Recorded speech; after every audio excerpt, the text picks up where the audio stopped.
Olá, sejam bem-vindos. Esse é mais um videocast do Verano Advogados sobre a reforma tributária. Estamos fazendo uma série de diversas discussões, bate-papos sobre setores diferentes da economia e como eles são afetados, trazendo os nossos especialistas. Hoje, especificamente, vamos tratar aqui de indústria. Estou aqui comigo com o Rafael Caropreço e o Felipe Richter, que vão dar uma aula aqui para a gente.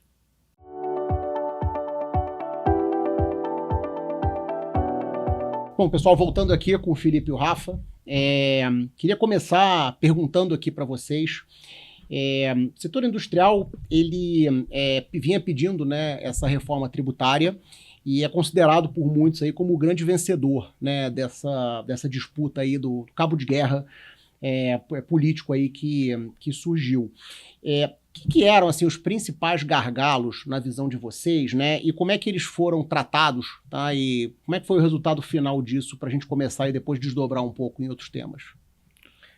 A gente está fazendo né, a reforma tributária, a tributação sobre o consumo, né? Ou seja, o Brasil era extremamente complexa a tributação incidente sobre vendas de bens e serviços, principalmente, né? Diversos tributos estaduais, federais, municipais, com diversas sistemáticas de recolhimento. Então você tinha o ICMS com substituição tributária para frente, para trás, PIS/COFINS com sistema monofásico, cumulativo, não cumulativo, o ISS com milhares de prefeituras, cada uma com a sua legislação.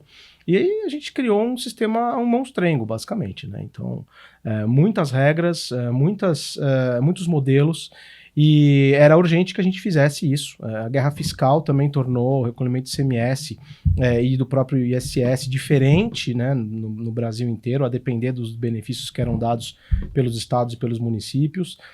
A indústria, especificamente, que é o tema que nós estamos tratando aqui hoje, teve também alguns pontos específicos para desonerar a exportação, por exemplo, né, ajudas aí com reintegra e tudo mais. Então, vários tipos de modelos, várias ferramentas que tornaram a análise do sistema tributário brasileiro algo extremamente complexo.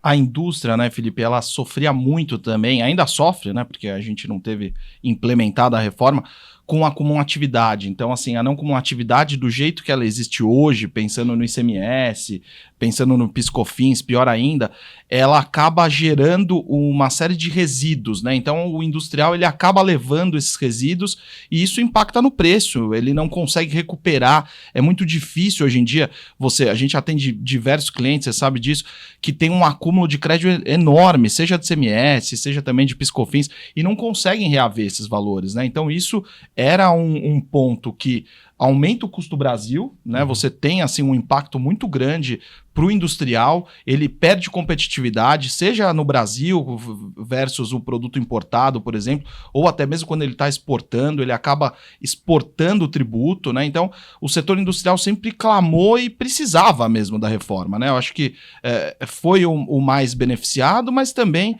de longe, o que mais sofria, né, durante todos esses tempos.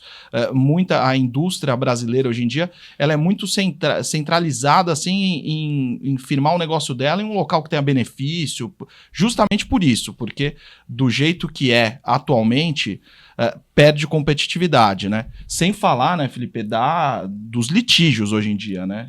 Principalmente por conta dos créditos, né, que seja IPI, PIS, COFINS, ICMS, que são tributos, né, não cumulativos que geram o crédito.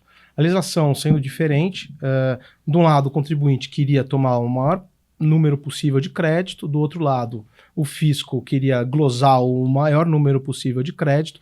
Isso gerou um número astronômico de processos judiciais e administrativos no Brasil. Eu me recordo que alguns anos atrás, quando estavam falando ainda nas primeiras reuniões e apresentações sobre a reforma, foi apresentado um número que eu fiquei assim assustado. Parece que mais da metade dos processos do CARF giram em torno de crédito de PIS/COFINS. Assim, é um negócio absolutamente... Assim, não dá para administrar isso, não dá para permanecer com isso. A reforma veio mudar principalmente a sistemática de crédito. A promessa e, de fato, a legislação nova, ela trouxe a possibilidade de creditamento amplo, salvo raríssimas exceções, E por conta disso, você vai ter uma maior segurança na tomada dos créditos, vão acabar com as autuações, vão acabar com as disputas tributárias. Então esse, com certeza, é um dos pontos mais positivos da reforma. Admitindo que vai acontecer essa redução, né? Admitindo. Muito bom. Aí vamos talvez ir para uma coisa um pouco mais concreta, né? Quer dizer, o que muda para a indústria, né? Em termos de estamos substituindo vários tributos por IBS e CBS, né? Como é que isso impacta nas cadeias produtivas, né? Vai ter um aumento de carga no processo para o consumidor final? Como é que vocês estão vendo isso? Acho que assim, a reforma, do jeito que ela foi desenhada, se você vai ver os principais alicerces ali, desde a discussão, quando era a emenda constitucional, ela foi desenhada para desonerar o setor produtivo. Por quê? Quando você aplica a não cumulatividade plena, então, consequentemente, quem vai pagar o tributo necessariamente é quem consome no final. Se você está no meio de uma cadeia, você, em tese, né, o objetivo da reforma é que você não seja impactado e tenha só mesmo essa carga final. E para o setor, e aí pensando muito de novo na indústria, né, o que a gente está analisando hoje aqui, a não cumulatividade era um problema gigante. E agora, como foi desenhada a reforma, a tendência é que isso se resolva, se não melhore muito. Porque, de fato, por exemplo, até hoje, desde a instituição ali do ICMS, você tinha um prazo temporal, né? Que aí atualmente, a partir de 2033, você vai poder tomar crédito de ICMS sobre bens de uso e consumo. Isso foi, foi aumentando durante o tempo. Hoje está a partir de 2033, salvo engano, né, que está na lei complementar.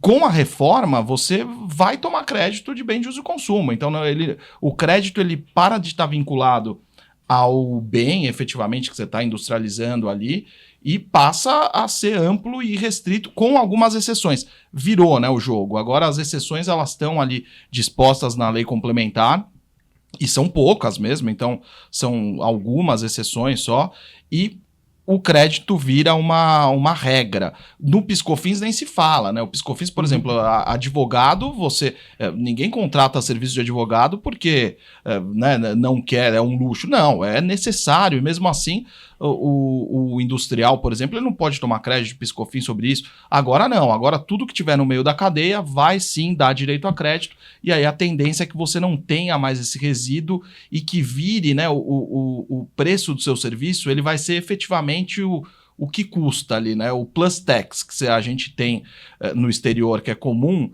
Então você vai ter mesmo um preço líquido, um líquido real, e vai colocar o tributo a depender de onde está o seu consumidor.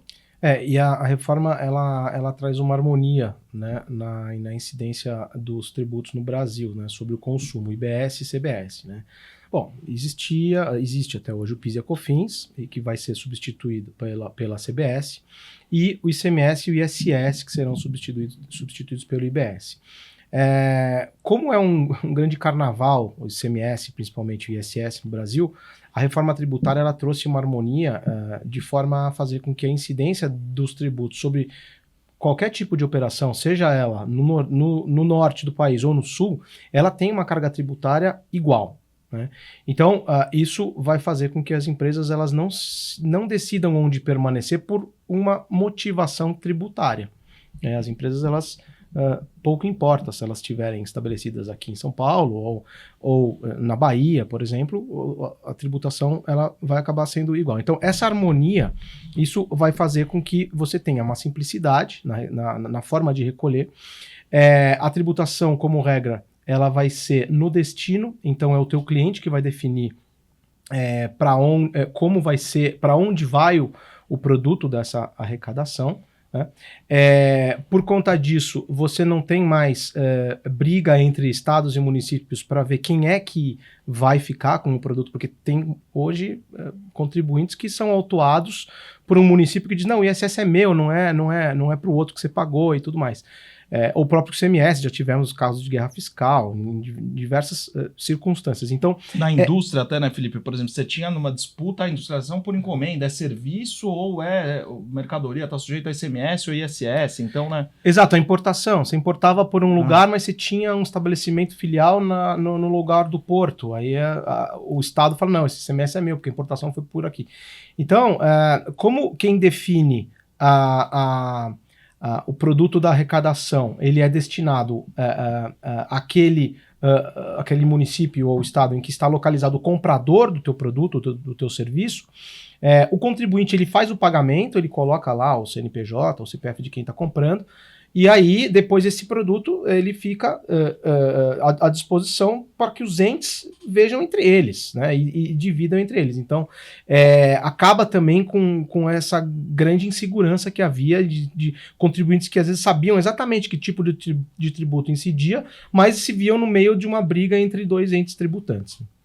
E acho que isso, né, que você bem puxou o gancho aqui, com o princípio do destino, né, então você vai tributar aonde está o seu consumidor, né, esquecendo de onde você está a sua empresa, isso também é um dos alicerces da reforma, que é o princípio da neutralidade. Então, qual que é a ideia da reforma tributária, né, principal? Era uma delas, obviamente, né? Era acabar com esse conflito entre os estados, com guerra fiscal, e aí o conflito não é nem só com os estados, como o Felipe pontuou, você às vezes tinha conflito entre municípios, entre município e estado e tudo mais. Ao acabar com o princípio da neutralidade, e aí focando sempre no princípio do destino, você esvazia a guerra fiscal, não é nem esvazia, né? Você acaba com a guerra fiscal, porque hoje os incentivos eles são construídos de uma maneira para atrair investimento, né, os estados para atraírem uma fábrica no seu determinado estado, seja lá o que for, eles acabam te dando um incentivo de ICMS para você construir ali, que aí você tem um crédito presumido em importação, um crédito presumido quando quando a mercadoria sai do estado, coisa do gênero. Tudo isso com o princípio do destino acaba, porque esse crédito não é mais o estado da onde você está, né, da onde efetivamente a sua indústria está localizada. Pouco importa, o que vai ditar a regra mesmo, na verdade, a alíquota aplicável e tudo mais, é onde está o seu consumidor. E aí você acaba esvaziando, né? E a neutralidade, ela é fundamental, por quê? Porque hoje em dia, há muitas decisões que você toma, seja o industrial, e aí falando para todos os setores da economia brasileira, você pensa muito na carga tributária, né? Você pensa em eficiência fiscal. E a reforma, ela muda essa chavinha, porque você passa a pensar na eficiência ampla, né? Não fiscal. Eu vou instalar minha fábrica onde eu tenho um bom ponto logístico, onde eu tenho a minha cadeia de fornecimento, não onde eu tenho um benefício. Eu não vou estabelecer um CD, é comum, né, muito comum, um centro de distribuição em algum município de Minas Gerais, a mercadoria, sendo que o seu consumidor está em São Paulo. Então a mercadoria sai de São Paulo, vai para Minas, volta para São Paulo. Por que isso? Porque tem um benefício, né, um benefício lícito, tudo válido. E isso vai acabar com a reforma. As suas decisões vão ser, eu vou ter um centro de distribuição em Minas Gerais porque é eficiente, não porque eu vou ter um crédito presumido ou coisa do gênero. Então, a gente vislumbra principalmente para a indústria, né, que vai haver uma mudança no cenário de parque industrial brasileiro, né? A gente imagina que as empresas que tenham linhas industriais, elas se aproximem mais de onde está o mercado consumidor, né?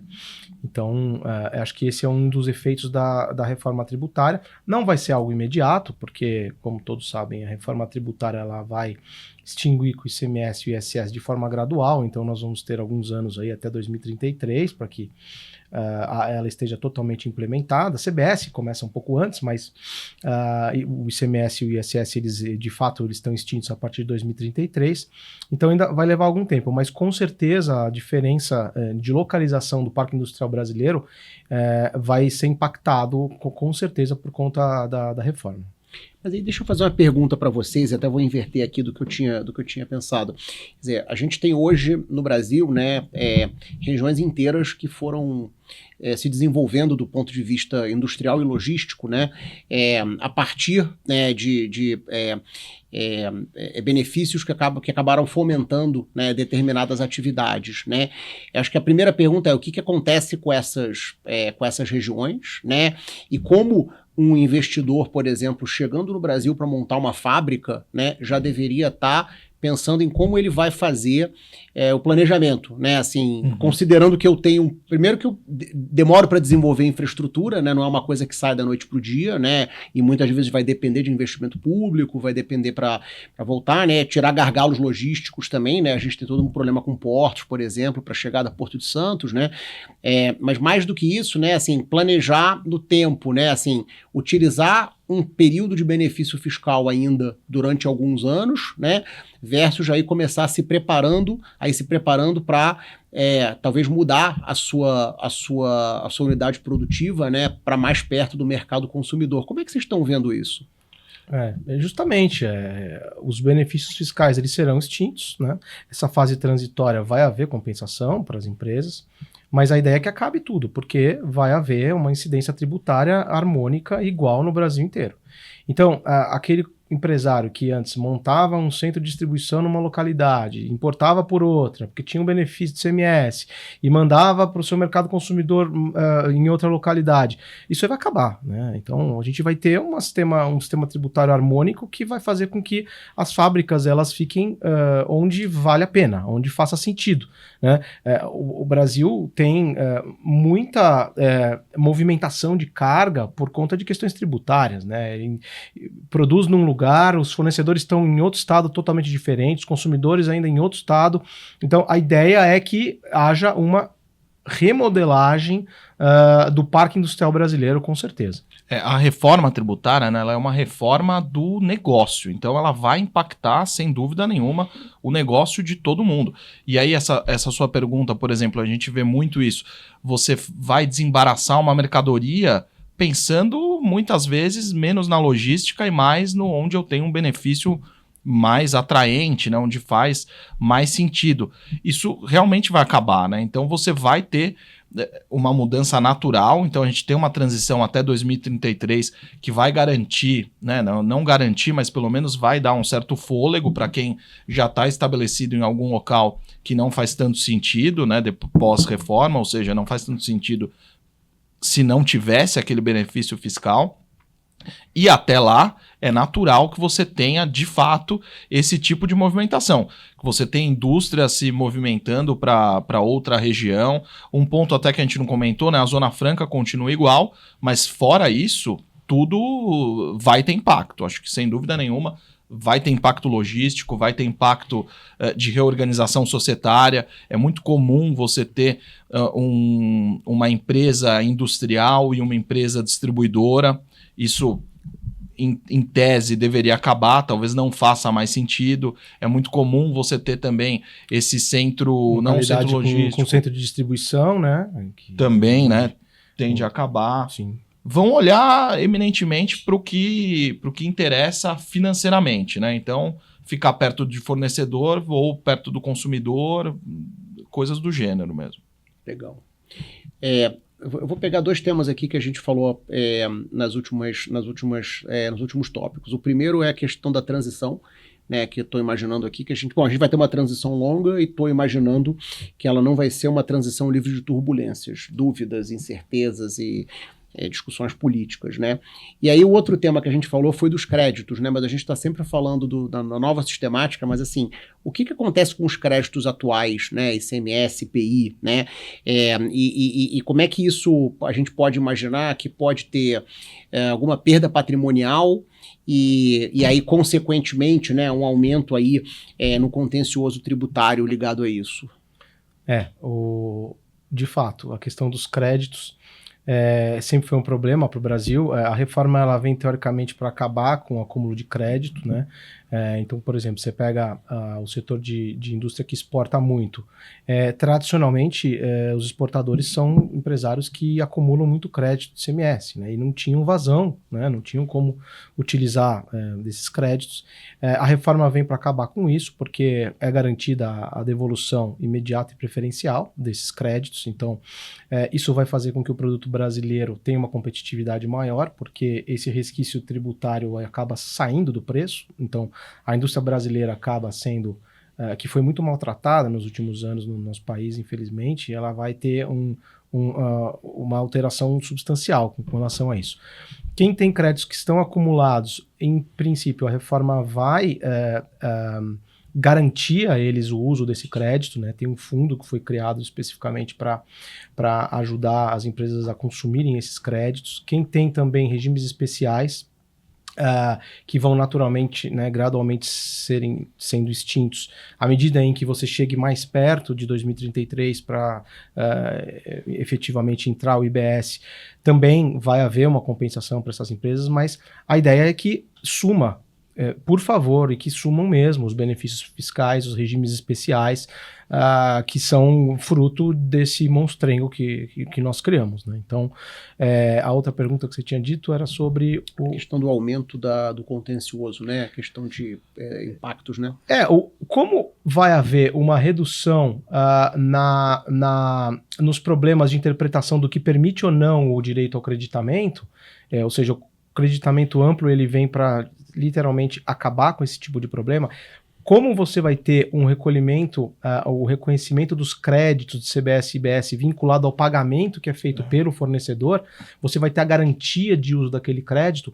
Em princípio, esse contencioso tende naturalmente a se extinguir. É óbvio que nós vamos passar por um período de transição em que nós teremos os dois sistemas coexistindo, né? Então, o sistema atual junto com o sistema novo. Isso vai gerar, naturalmente, problemas, vai gerar questionamentos, né? Agora, eu não subestimo a capacidade do brasileiro de enfrentar a obrigação acessória, né? O Brasil é um dos países que mais tem obrigações acessórias. Quase uma questão de sobrevivência. É uma questão de sobrevivência, com departamentos fiscais gigantescos, né?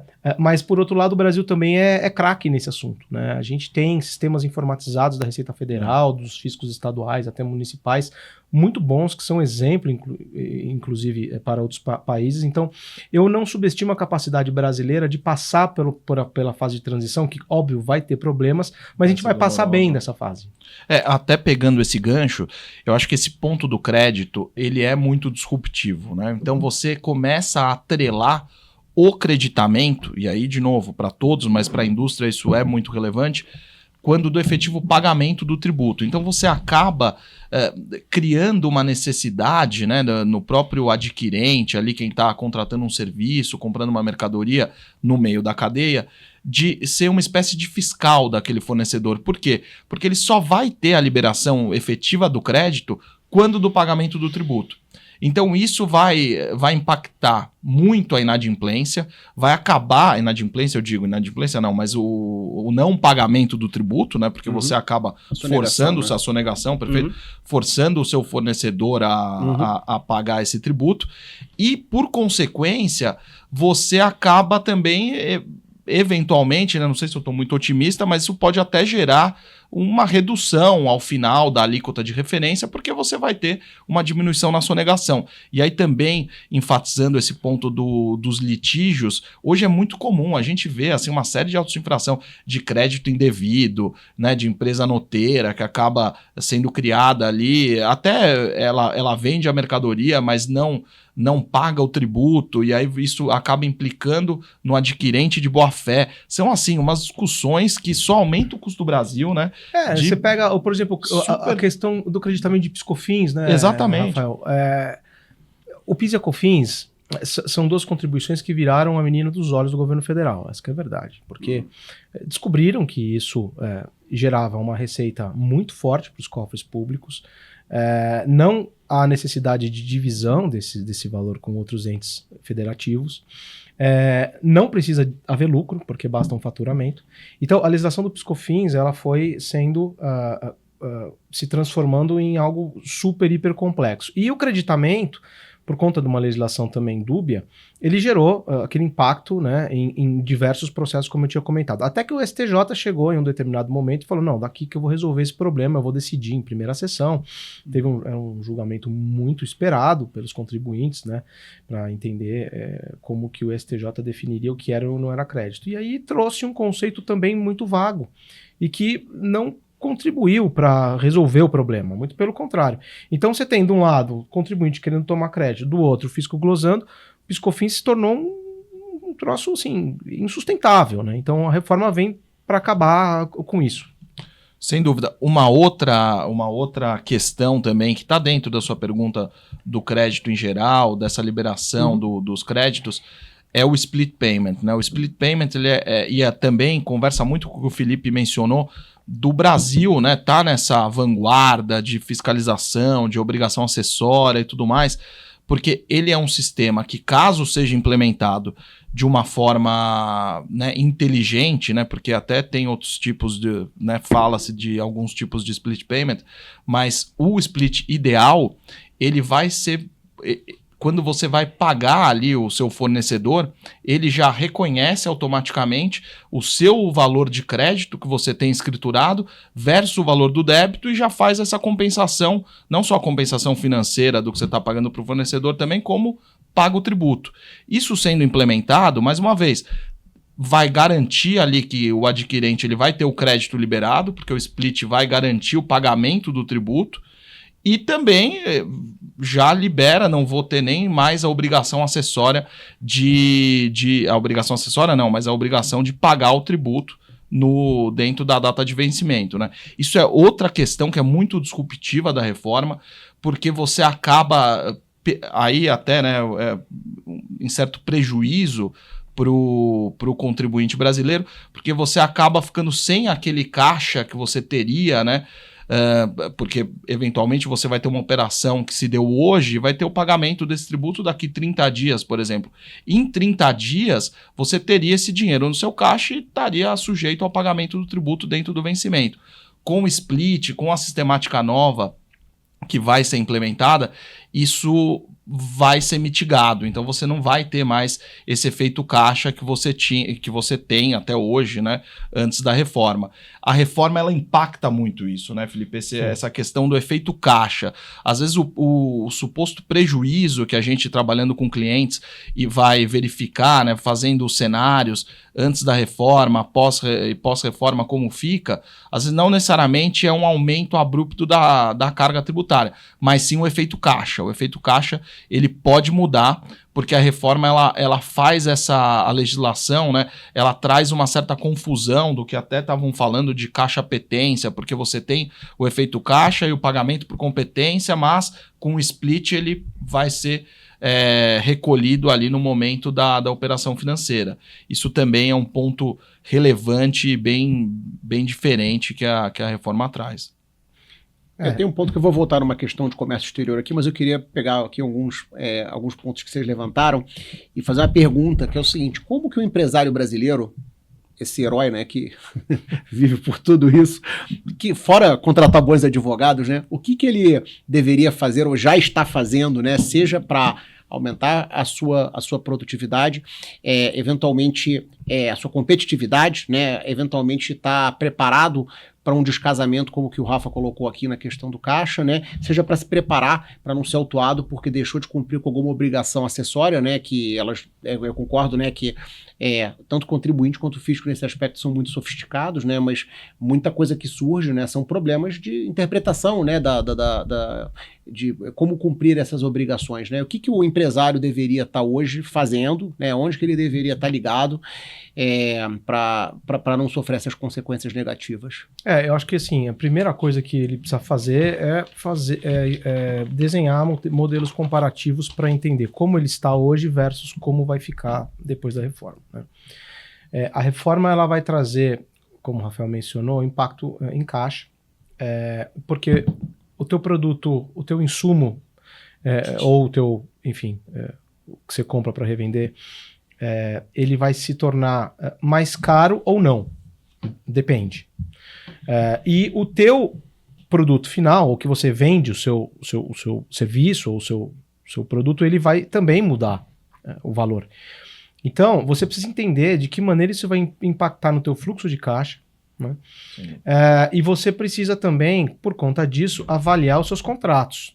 Tanto a tua turma de vendas como a tua turma de compras. Você precisa saber como é que seus contratos estão desenhados. Você precisa, eventualmente, começar a mexer nos contratos para alterar eventuais pontos que necessitem de alteração por conta dessas mudanças da reforma que impactam muito, muito diretamente. A gente tem visto muitos dos nossos clientes estão extremamente focados ainda na parte de TI. Né? A gente sabe que essas alterações elas são bem delicadas, eles precisam fazer o sistema rodar com a nova reforma, né? Eles precisam, isso é complexo, isso gera custo, a gente sabe que é caro, né? Então eu acho que essa etapa inicial precisa haver um investimento mais forte das empresas. A gente acha que a partir de 2026, primeiro semestre, a gente já tenha algumas dúvidas mais pontuais aparecendo, porque a reforma começa a girar, né? As notas começam a ser emitidas, né? Ainda não com força total, naturalmente, isso vem a partir de 2027, com a CBS entrando, mas os problemas surgem quando o sistema está rodando, quando a reforma já está implementada. Então, basicamente, são essas as duas coisas que eu tenho para dizer, assim, mais importantes, obviamente. Corram, né? Corram os modelos comparativos e também verificar os seus contratos para eventuais alterações, porque isso leva tempo. Acho que a reforma tá aí, né? Então, de fato, todo mundo que a gente conversa está muito preocupado com o sistema, porque em 2026 você já vai ter um ano teste das obrigações acessórias, então é natural que priorize-se essa questão de sistema mesmo, mas ao mesmo tempo não dá para deixar de lado essa questão que o Felipe comentou aqui. Então, eventualmente vai fazer sentido uma reorganização societária, essa revisão de contratos, essa é para ontem, né? Porque os contratos, eles às vezes vão estar vigentes depois de 2026, então quando a reforma já tiver durante o período de transição, então essa revisão, esse mapeamento de contrato, isso tudo é fundamental. Por quê? Porque a reforma ela mexe no preço, né? Então o seu setor de precificação, o que a gente vê algumas empresas, né, algumas companhias tendo muito sucesso é com essa criação desse comitê multidisciplinar, porque, de novo, vai impactar não só o setor fiscal, não só o setor tributário, vai impactar logística, vai impactar preço, vai impactar compras, vai impactar absolutamente a empresa como um todo. Então essa criação desses comitês são fundamentais. Outro ponto que é muito relevante, que a gente não falou aqui, é a análise dos seus créditos fiscais. Hoje em dia, se você tem crédito acumulado, saldo credor de CMS, isso tudo, como você vai só poder utilizá-lo até 2033 e após 2033 você vai estar sujeito à restituição desses valores em 20 anos, né? Obviamente ninguém quer isso. Você tem que mapear esses créditos, ter conhecimento desses créditos, escriturar o que ainda não foi escriturado. Eventualmente você não tinha escriturado um crédito de algum ativo, coisa do gênero, porque na sua operação não fazia sentido. Isso é muito comum no setor industrial, porque você tem e também um saldo credor já grande. Rever os regimes especiais dados pelos estados, porque... Como a gente comentou antes, esse período de transição vai haver uma compensação para as empresas que tenham regimes especiais.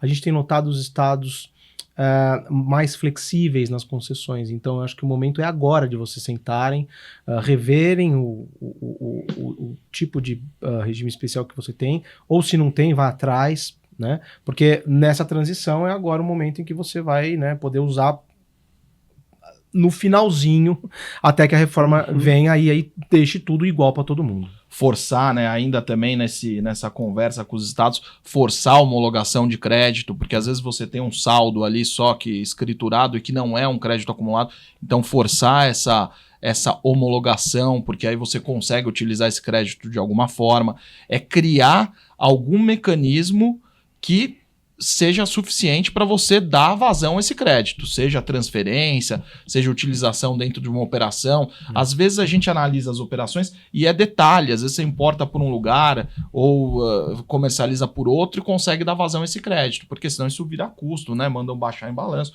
Isso dá prejuízo, isso é um ponto super relevante, geralmente nas indústrias é bem material, tá? A conta desse tipo de crédito.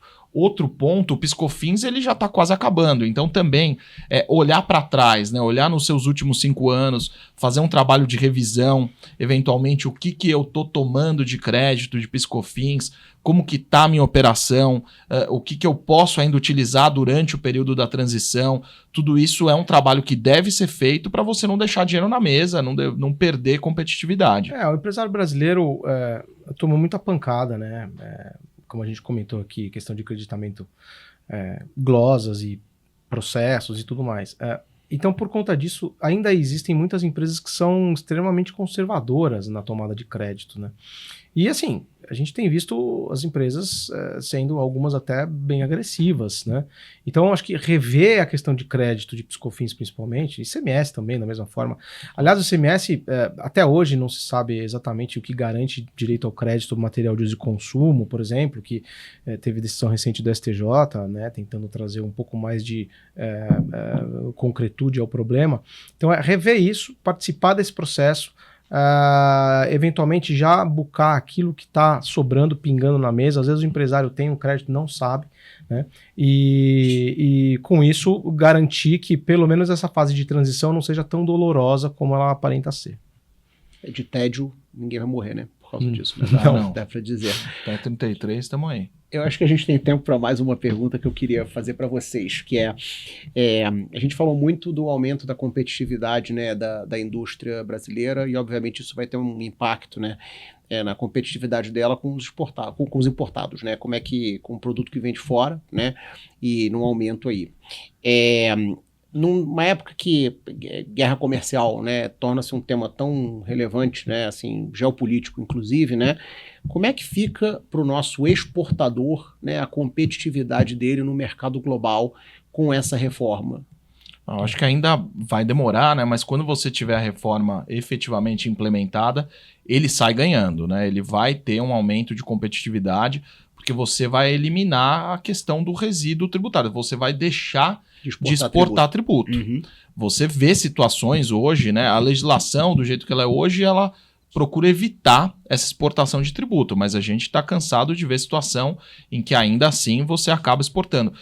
A legislação brasileira, a reforma vai melhorar. Ela tentou arrumar isso de algumas maneiras. Por exemplo, você pega a regra do Reintegra, né?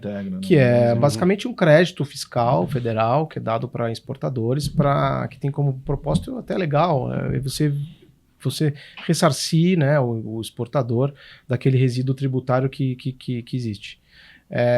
A reforma ela vem garantir, né, a gente até comentou mais cedo aqui, que você tenha o uso desses créditos devolvidos, na verdade, de forma integral, preferencial e imediata, né, há poucos dias.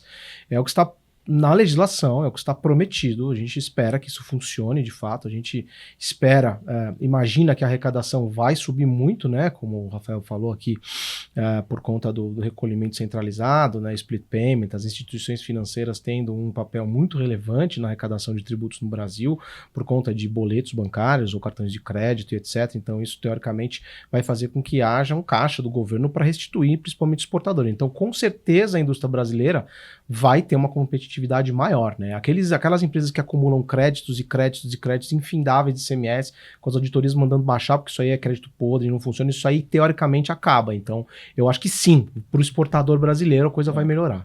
Eu acho, né, não sei se eu estou sendo muito otimista aqui, mas como você tem a criação do comitê gestor, então a arrecadação ela fica ali custodiada, tem essa gestão do comitê gestor, é possível, né, de dar um voto de confiança de que você não está entregando dinheiro para o Estado e que aí esse Estado nunca te devolve, que causa todo esse acúmulo de crédito para o exportador principalmente, né? Como você deixa na mão do comitê, em tese, como a reforma foi desenhada também, né, quero acreditar no que está escrito, então vamos dar um voto de confiança, deveria haver Deveria. essa devolução Eu tô dando do risada. jeito que foi, né? A gente tá aqui tentando dizer pro empresário, acredite que o governo acredite que vai vai te devolver. ajudar e vai devolver o Como seu sempre dinheiro. ajudou. Como você me prometeu e tal. Pessoal, assim, tem que acreditar, né? A gente tem que ser otimista, né? Assim, tá na lei, precisa arrumar isso rapidamente. Essa é uma crítica que eu faço à reforma, ela é extremamente centralizadora, tá? Eu acho que um país como o Brasil deveria ter uma autonomia maior dos estados, assim era na Constituição, né? Principalmente com o ICMS, cada estado com a tua legislação e sua arrecadação, mas não deu certo, né? Então, vamos apostar que essa forma centralizada, que tem os seus perigos, naturalmente, que eu pessoalmente não gosto muito de confiar com a arrecadação nas mãos apenas de um ente e tudo mais, mas o outro modelo não estava funcionando, então eu acho que vamos dar um voto de confiança e ver se a coisa funciona. Eu estou otimista também, acho que temos que acreditar, né? Muito bom. Gente, obrigado. Acho que com isso chegamos ao fim aqui a mais um videocast do Verano Advogado sobre reforma tributária. Eu sou Maurício Pascoal, os craques aqui do dia são Rafael Caro Preso e o Felipe Richter. Muito obrigado. Muito obrigado, Maurício. Acho que foi muito produtivo. Vamos esperar aí que a reforma realmente simplifique a vida do empresário brasileiro. Todos torcendo. Eu agradeço também, foi muito legal a conversa, Rafael, Maurício, e a quem está nos assistindo também, dúvidas, Verano Advogados. Obrigado.